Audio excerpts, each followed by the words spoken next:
Now, death row inmate Rodney Reed, who was convicted of killing Stacey Stites more than 20 years ago, is heading back to a Bastrop County District Court this morning for a hearing. The defense says there is new evidence that proves Reed is innocent and points to who they say is the real killer. The judge in this hearing will decide if Reed gets a new trial, will not decide rather, but could make that recommendation to a higher court. So Kate is live for us in Bastrop with the details, because while the judge won't decide if there's a new trial, Kate, this is still a really important hearing.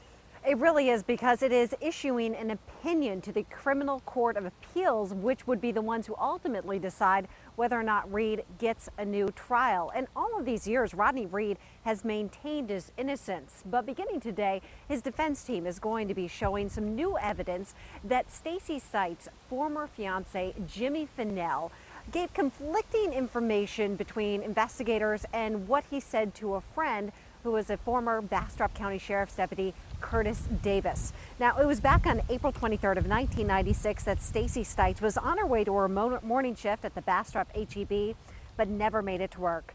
During Reed's original trial, prosecutors said Stites was abducted, raped, and dumped on the side of a rural road near Lake Bastrop by Reed. Fennell told investigators he was in his Giddings apartment sleeping when Stites left for work. Now, Reed admitted he and Stites were having an affair, but he didn't kill her. We spoke to Stites' mother by phone, who still believes Reed is the killer.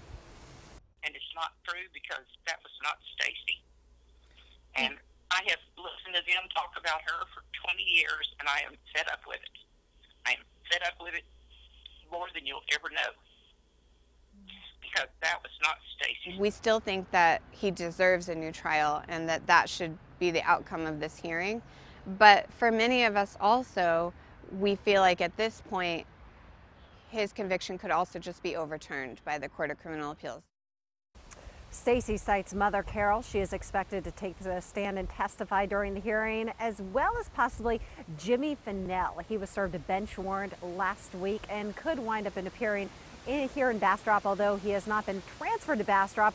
Right now, he is sitting in jail, serving a 10-year sentence for kidnapping and having an improper relationship with a woman who was in his custody when he was a Georgetown police officer. Now, this hearing is expected to last through the week. Back to you. Okay. 2.5 years ago, Reed came within weeks of being put to death, but the Texas Court of Criminal Appeals postponed his execution. And we sat down with Reed for a jailhouse interview that you can find right now on our website. Also on our website, in this investigation we did, other witness testimony and all the evidence in this case, and the web special we call Murder in the Lost Pines, the Rodney Reed case. That's on KXAN.com.